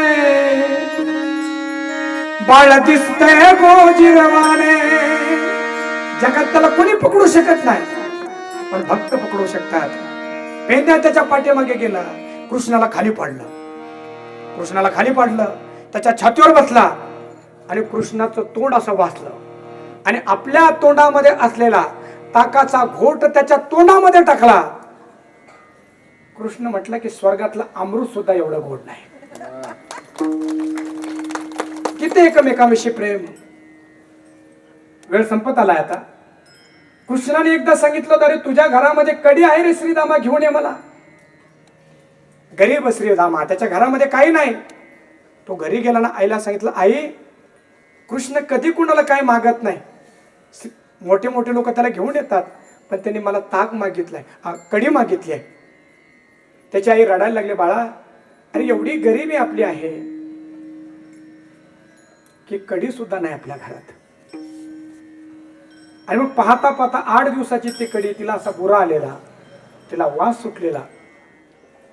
हे जा घेऊन तुझ्या कृष्णासाठी. श्रीरामाने तो माठ घेतला आणि कृष्णाजवळ आल्यानंतर त्याला माहिती आहे की कृष्ण हे पिऊन टाकेल, पण माझ्या कृष्णाला एवढं चांगलं नको प्यायला द्यायला. म्हणून त्या ती कडीचा तो माठ म्हणा, गाडगं म्हणा, असं तोंडाला लावलं आणि घडघड प्यायला लागला. त्याला वाटलं थोडं पण नाही ठेवायचं. तिकडून कृष्णाने पाहिला, कृष्ण पळत आला, अरे ला बाळा तुझ्या आईनं माझ्यासाठी दिलंय, पिऊन टाकतोय. तोपर्यंत त्याने सगळं पिऊन टाकलं होतं, पण त्याच्या ओठातून काही ओघ खाली आले होते, धारा काय आल्या होत्या. कृष्णाने जीभ काढली आणि जिभीनं त्याच्या तोंडावर आलेले ओघळ कडीचे ते चाटून घेतले. कृष्ण म्हणता, अशी चव मला मिळालीच नाही रे कधी. इतकं एकमेकांचं प्रेम. कृष्णावर गोपाळ एवढे प्रेम करतात. कृष्ण गोपाळावर प्रेम करतो. पण एक दिवसाची घटना आहे की सगळे गोपाळ एकत्र झाले. पेंद्या सगळ्या गोपाळांना म्हणाला की आता आज कृष्णाला आपल्यामध्ये घ्यायचं नाहीये, कारण त्याचं असं होतं की तो त्याचा खेळ खेळून घेतो आणि त्याच्यावर डाव आला की तो रडीचा डाव खेळतो. त्याला रंडीचा डाव म्हणतात किंवा रडीचा डाव म्हणतात. आमच्या कमरावून उड्या मारतो, त्याला काय म्हणतात कृष्ण महाराज ते डाव. गजानन महाराज एकाच्या कमरावून उड्या मारायच्या, त्यांनी परत त्याच्या मारायच्या. कुरघोडी म्हणतात. हा कुरघोडी आहेत ना, अशी ती कुरघोडी असेल, हा मामा असेल, क्रिकेट खेळतोय, बॅटिंग घेऊन टाकतो, बॉलिंगची वेळ आली की पळून जातो. सगळ्यांनी प्रयत्न केला की आता जो कृष्ण आहे त्याच्या गायी सुद्धा आपल्यामध्ये नको आणि कृष्ण पण आपल्यामध्ये नको. कृष्ण गायी घेऊन आला तेव्हा पेंद्या पुढे आला आणि कृष्णाला सांगितलं, ए कृष्णा, ए कृष्ण्या, मित्र आहेत, आजपासून आमच्यामध्ये तुझ्या गायी सुद्धा राहणार नाही आणि तू सुद्धा राहणार नाही. तुझ्या गायी वेगळ्या काढायच्या आणि आमच्यामध्ये खेळायचं सुद्धा नाही. तुकाराम महाराज म्हणतात, भगवंताने जेव्हा असं पाहिलं तो भगवंत काकुळतीला आला. फक्त 5 मिनिटं राहिलो, पोरा संपलाय. तेव्हा काकुळती येतो हरी क्षणभरी निवडिता. तो हरी काकुळतीला आला. अरे नका रे तुमच्यापासून मला बाजूला काढू.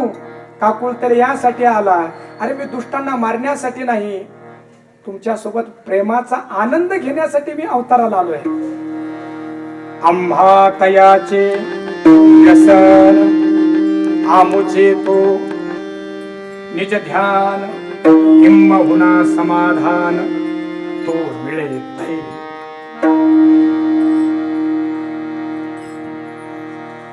नका मला बाजूला काढू. तरी पेंड्या असं म्हटलं की कृष्ण तुला आम्ही बाजूला काढणार आहे. कृष्ण म्हटलं का? पेंड्या म्हटलं कारण सांगतो. तुला बाजूला काढण्याचं कारण एक आहे, सगळ्यात पहिला तूच. दुसरं कारण तुझा बाप. तिसरं कारण तुझी आई. आणि चौथं कारण तुझ्या गाई. सांगतो एवढंच कारण बघूया आणि थांबूया आता. कृष्णा, पहिलं कारण असं आहे की आमच्या आईनं 5 पोळ्या दिल्या होत्या, 3 भाकरी दिल्या होत्या, 1.5 कानवलं दिलं होतं. आता स्त्रियांना विचार, कानवल म्हणजे काय? कानवलं म्हणजे करंजी, त्याला कानवलं म्हणतात. 1.5 कानवलं दिलं होतं आणि अजून 1 पुरी दिली होती. तो काय केलंस? गायी चरत असताना लांब निघून गेल्या आणि तू आम्हाला वळकीसाठी पाठवलं आणि माग ते खाऊन टाकलं. कान्होबा, कान्होबा, 5 पोळ्या, 3 भाकरी, 1.5 कानवलं, 1 पुरी, आम्हा दाढीला वाहिले आदुरे, आमची ठकवून खाली शिदोरी. आता कान्होबा, कान्होबा, कान्होबा, कान्होबा, कान्होबा, कान्होबा,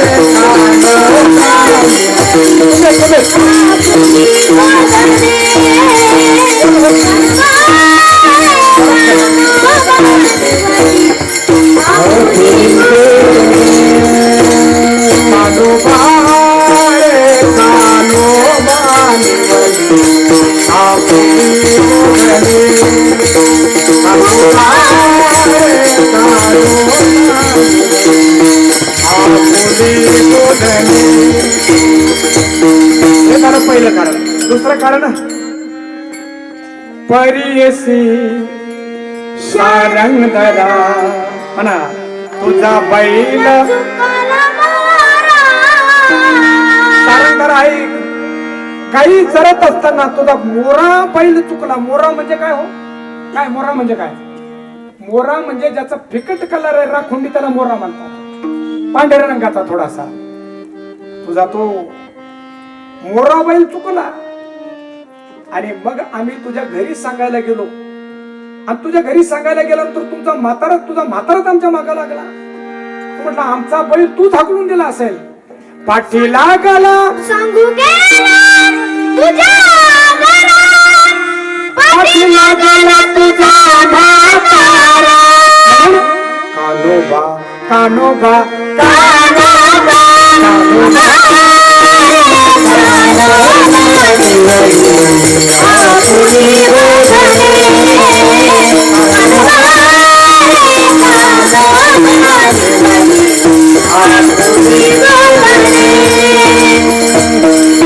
तेव्हा अवघड कारण आहे. आता दुसरं कारण तू आहेस. कारण परियेसी ऋषिकेशी गाई म्हशीचे वासरे तिला मनोनी सांगायची, उद्या ताक नाही आणायची. अरे आमच्या गाई म्हशीचं दूध तू पिऊन घेतोस आणि त्याच्यामुळे दुसऱ्या दिवशीचं ताक आम्हाला प्यायला मिळत नाही. अजून एक कारण, कान्होबा ओढायला तुझ्या गाई,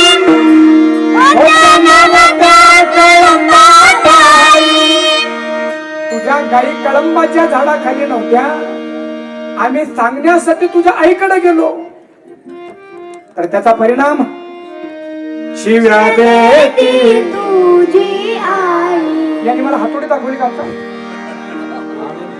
अच्छा अच्छा अच्छा, मला तो सेन्स पाहिजे बरं का. तर त्यांनी ते हातोडी दाखवली असेल त्याचा अर्थ मी थांबायला पाहिजे. दाखवली नाही ना? का दाखवलीच आहे? नाही दाखवली तरी मी थांबणार. शिव्या देती तुझी आई. अरे तुझ्या आईला सांगायला गेलो तर तुझी आई म्हणते मेल्यांना तुम्हीच माझ्या गायी हरवल्या असतील. आणि कृष्ण असं सगळं जरी असलं, विष्णुदास नामाचा देवा तुझी बाबा. प्रेम त्याला म्हणतात. ऐका बाळांनो, ज्याच्यामध्ये वरून वरून कठोर भाषा असते, अंतःकरणामध्ये प्रेमाचा जिव्हाळा असतो, त्याला प्रेम म्हणतात. हे गोपाळ वरून वरून कडू बोलताय, पण अंतःकरणामध्ये एवढं प्रेम आहे. कृष्ण, आम्ही काही बोलू, आम्ही कसे वागू बाबा, पण तू आम्हाला सोडू नको बरं. अखंड माझे हृदय राहो. आमचा स्वरात मान. कानोबा कानोबा कानोबा कानोबा रे कानोबा.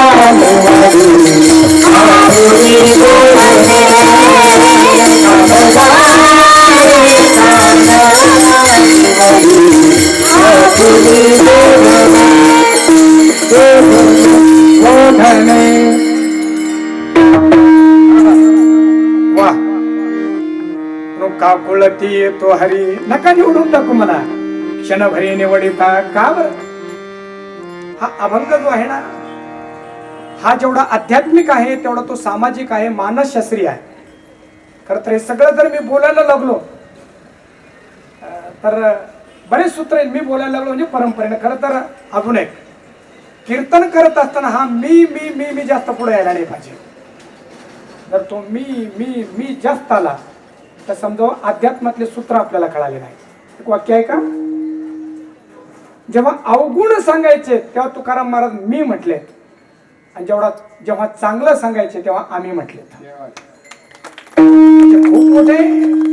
याचे खूप मोठे अर्थ आहेत बरं. काही चुकीचं सांगायचं असेल तर माणसं आम्ही म्हणतात, आणि चांगलं सांगायचं असेल तर मी. हे वेगळं आहे. निवडून टाकल्यानंतर कृष्ण म्हणतो मी तुमच्याशिवाय राहू शकत नाही. का बरं? तुमची मज लागली सवय. तुमची सवय लागली मुलांना. मला ए मुलांना, मला उभी राहा, असं इकडे उभी राहा. त्याला सर्व उभा करा. तिथं कृष्ण म्हणतो मला तुमची सवय लागली. होतं बरं का असं. आता आम्हाला प्रश्न निर्माण झाला, पाटील साहेब, रोज सकाळी 5 वाजता आम्ही उठायचो, या मुलांसोबत योगासना करायचो, प्राणायाम करायचो. दिवसभर यांच्या सोबत राहताना दिवस कुठं निघून जायचा कळायचा नाही. संध्याकाळी चिंतन, 10 दिवस 10 मिनिटासारखे निघून गेलेत. आता आम्हाला पण असं वाटतं की तुमची सवय लागली आम्हाला, आता उद्या काय करायचं आम्ही. हे होतं खरं. म्हणजे या मुलांच्या संगतीमध्ये राहत असताना आम्हाला असं वाटलं की परत आम्ही बालपणामध्ये गेलो. आणि जसं कृष्ण म्हणतोय ना तुमची सवय लागली रे गाड्यांना आम्हाला, तशी तुमची सुद्धा सवय लागली. आता काय करायचं? पण आता हे करायचं, 10 दिवस जे केलंय हा आरंभ आहे. हे सगळं पुढं निकटाने पुढं न्यायचं.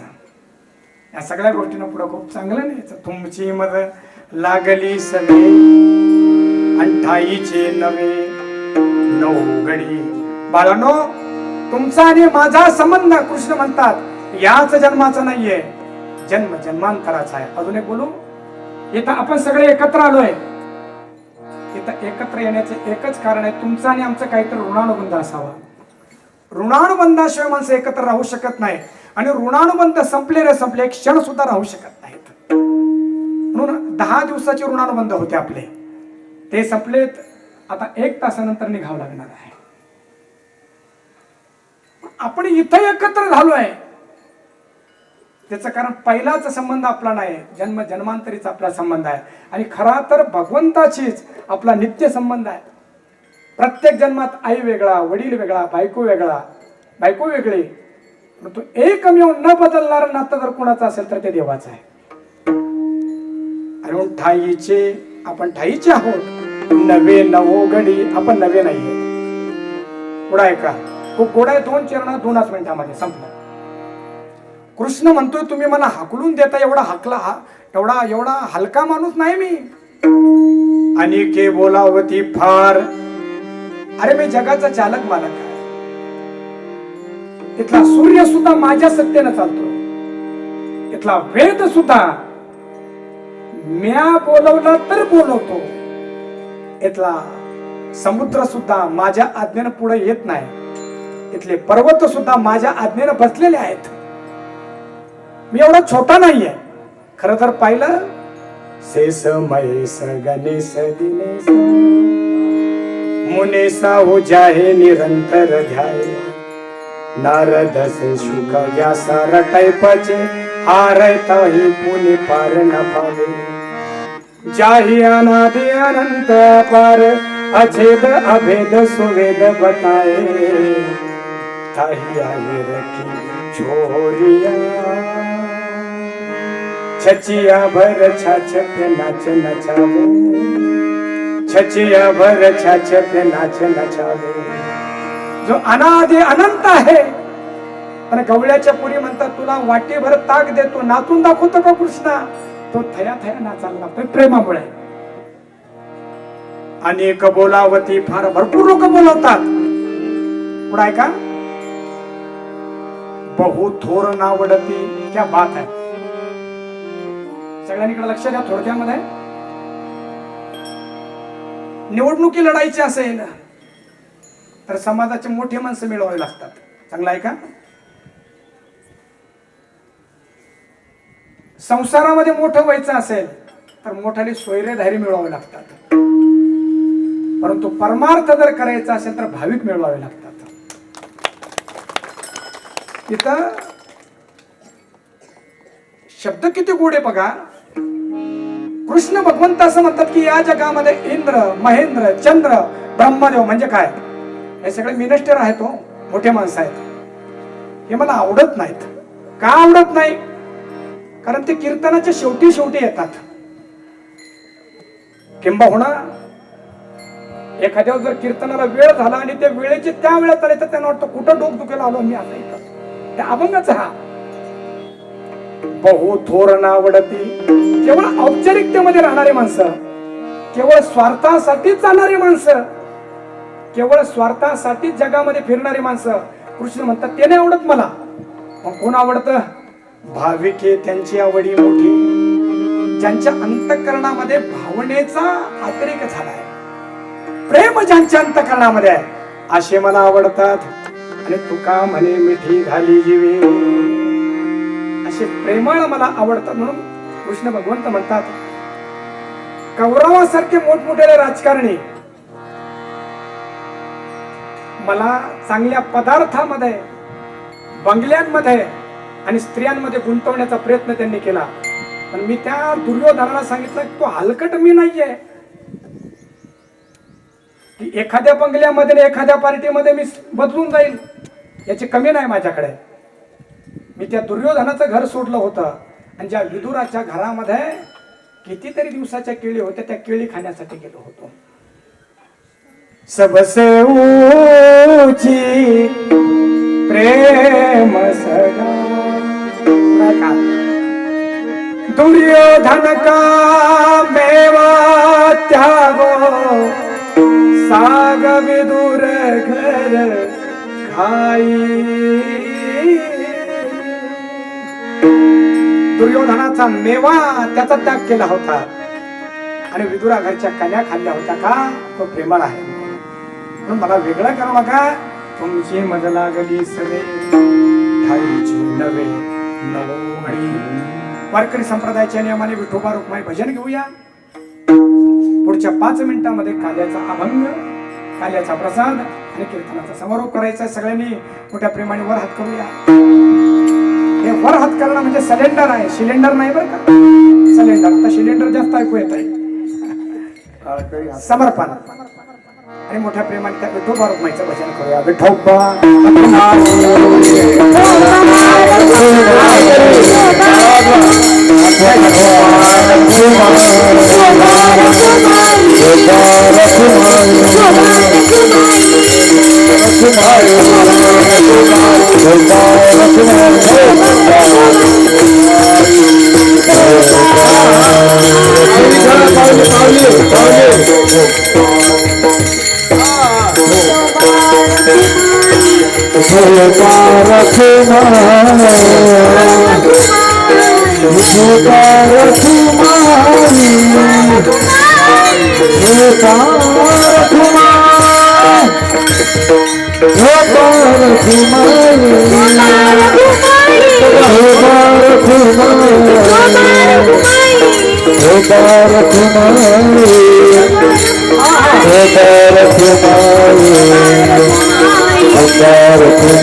एक मिनिट बिनू बिनू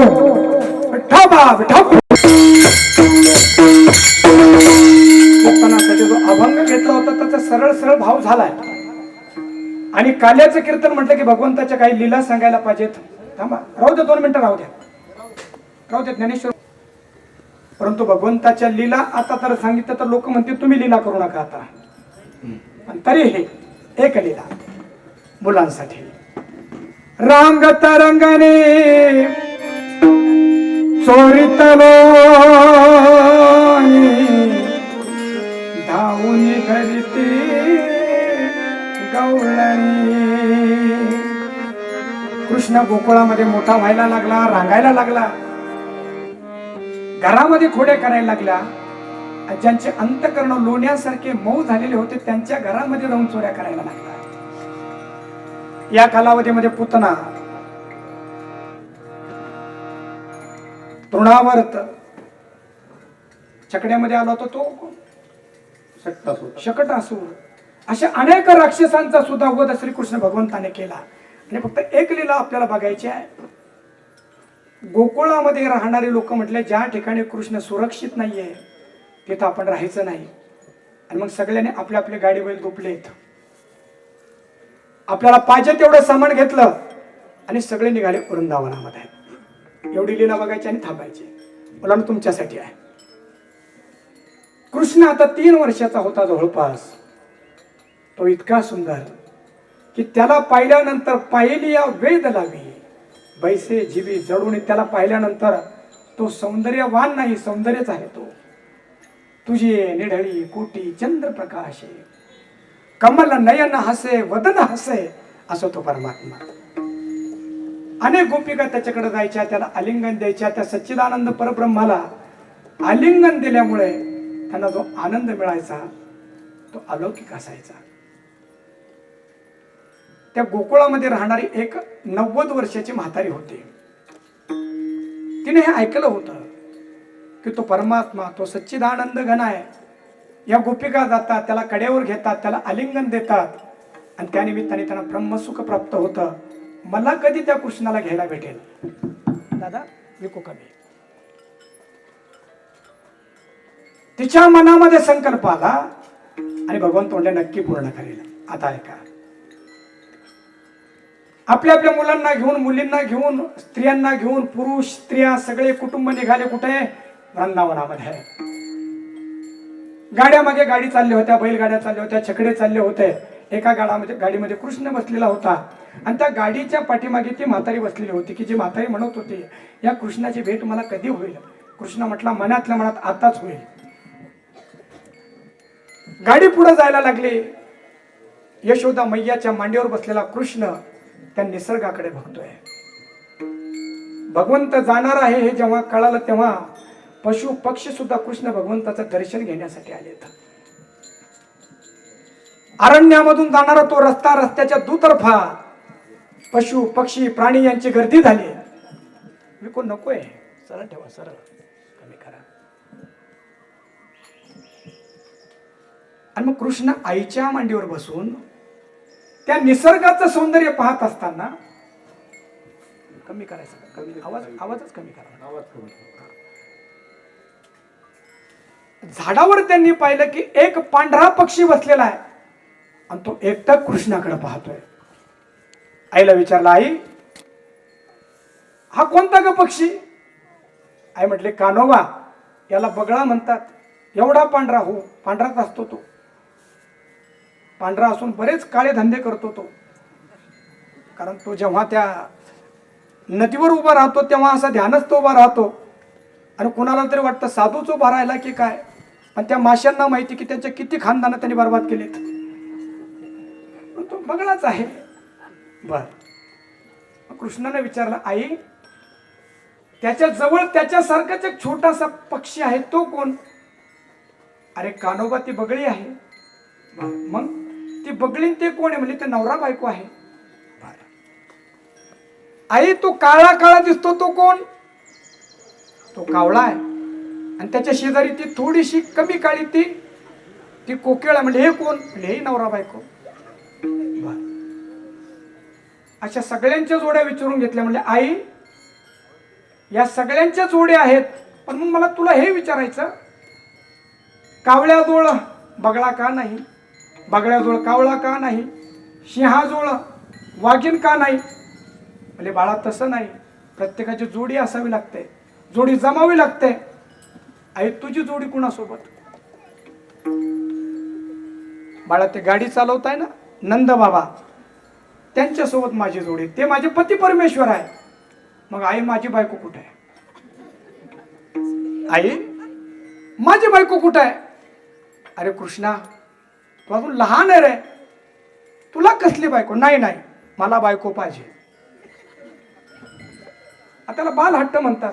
अरे कृष्ण नको, मला बायको पाहिजे. अरे कृष्ण कुठून तू तुला? मला बायको पाहिजे. रडायला लागला, डोळ्यातून पाणी यायला लागलं. एवढे की म्हातारी आले, म्हणजे अगं यशोदे का कृष्ण रडतोय? कृष्ण म्हणला, मला बायको पाहिजे. आणि ते म्हातारी म्हटले, आपल्याकडे कुठं पुरींना कमी आहे कृष्णा, तुला जी आवडेल ना ती तुझी बायको. कृष्ण म्हणला, आजीबाई तसं नाही जमणार, जी माझी बायको ना तिला माझ्या सोबत राहावं लागेल. म्हणजे चालेल, चला. गाडी बैला आले तर वृंदावनामध्ये आपले आपले अन्न धान्य त्यांनी घेऊन आले होते, शिदुरे घेऊन आले होते. आणि सगळे जण जेवण्यासाठी बसले. कृष्णाला परत आठवण आली, बायको पाहिजे मला, बायको पाहिजे मला. ते युट्यूबवर एक चांगला तो व्हिडिओ आला होता. त्या पोराला विचारलं, काय पाहिजे तुला? बायको पाहिजे असं म्हणत होते. मग ते म्हातारी आली कृष्णाजवळ आणि त्याला सांगितलं, बघा इथं काही मुली जेवण करताय, काही तरुणी जेवण करतात, तुला कोण आवडते सांग बरं. छोट्या छोट्या मुली होत्या, जेवत होत्या. तो गेला आणि त्याने सगळीकडे पाहिलं असं, त्याने सगळ्यांच्या तोंडाकडे. आवडली का याच्यातली एखादी? मित्र पण होते सोबत, ही नाही आवडली. काही तरुण पुरी होत्या, या रांगेतली बघ, सगळ्यांना पाहिलं, नाही आवडली. लग्न झालेल्या काही स्त्रिया होत्या, यांची ती आवडली का? नाही. मग सगळ्या म्हाताऱ्या पाठीमागे बसलेल्या होत्या. आणि आता ती ही म्हातारी होती की जे म्हटले होते, कृष्णाची भेट मला कधी होईल. आणि मग कृष्ण गेला आणि त्या म्हातारीच्या समोरच थांबला आणि म्हटलं, आई ही 90 वर्षाची म्हातारी मला बायको म्हणून पाहिजे. अरे ते म्हणलं, वेडा झाला काय कृष्णा? तेवढ्यामध्ये बळीराम दादा आले. म्हटले, काय म्हणतोय कृष्णा? म्हटले, ही म्हातारी मला बायको म्हणून पाहिजे. अरे म्हणजे तुझी त्याची जोडी कशी लागेल? म्हणजे हिची माझीच लागेल. कशी? कृष्ण म्हणजे माझं तोंड बघा. कृष्णाने आ केला, त्याच्या तोंडात दात नाही, तू लहान आहे ना. म्हातारीला सांगितलं, तू आ कर. म्हातारीने आ केलं, म्हातारीच्या तोंडामध्ये दात नाही. कृष्ण म्हटला, हिची आणि माझी जोडी आहे, हिच्याशीच मी लग्न करेन. या सगळ्या गोष्टी हास्य विनोदासाठी नाहीये. इथं संत आपल्याला असं सांगतात की तुम्ही किती छोटे आहात, किती मोठे आहात. मी अजून एक गोष्ट सांगतो, प्रतिभा, ज्ञान हे पैशाची आणि तुमच्या मोठेपणाची मोहताज नाहीये. जर ते ज्ञान, कला जर श्रीमंतांना आणि पैशावाल्यांना भेटले असते तर जगातल्या सगळ्या श्रीमंतांनी ती विकत घेतली असते. असं काय होता? ती एखाद्या झोपडीमध्येही प्रगट होऊ शकते, ती अरण्यामध्येही प्रगट होऊ शकते. असा भगवंत म्हणतो, माझी कृपा जी आहे ना, ती कृपा काय फक्त वरून चांगले दिसणाऱ्या माणसावर नाही, याचा अंतकरण भावना प्रधान आहे, त्याच्यावर होत आहे. आणि त्या म्हातारीला आलिंगन दिल्यानंतर त्या ब्रह्मसुखाचा आनंद तिला मिळाला. अशा अनेक कथा आहेत. श्रीकृष्ण भगवंताने गोपाळाच्या समवेत त्या यमुनेच्या वाळवंटामध्ये अनेक खेळ खेळलेत. दुपारची वेळ झाली आणि सगळे गोपाळ म्हणायला लागले, खांदे भार मोठी भूक. बराच भार आहे ना, काय भार आहे, सगळ्यांना सांभाळायचं आहे, हाही भार आहे, मोठी भूक. पण ही भूक खाण्याची नाही. कैवल्याच्या सांदण्याला भूकेला छको. कैवल्य नाम त्या मोक्षासाठीच खरं तर सगळे उपाशी आहेत. कृष्णा, ते मोक्ष पाहिजे, तो आनंद पाहिजे, नाही पुण्याची मोजणी, नाही पापाची टोचणी, जेणे गंगाऊघाचे पाणी. आणि श्रीकृष्ण भगवंताने सगळ्यांच्या शिदोऱ्या एकत्र केल्यात. झालंय आता आपली शिदोरी त्याच्यामध्ये एकत्र केली. भगवंताने तो प्रसाद सगळ्यांना दिला. सगळ्या गोपाळांनी एकच जय घोष केला, पुंडरीक वरदा हरी विठ्ठल श्री पंढरीनाथ भगवान गोपाल कृष्ण भगवान की ज्ञानेश्वर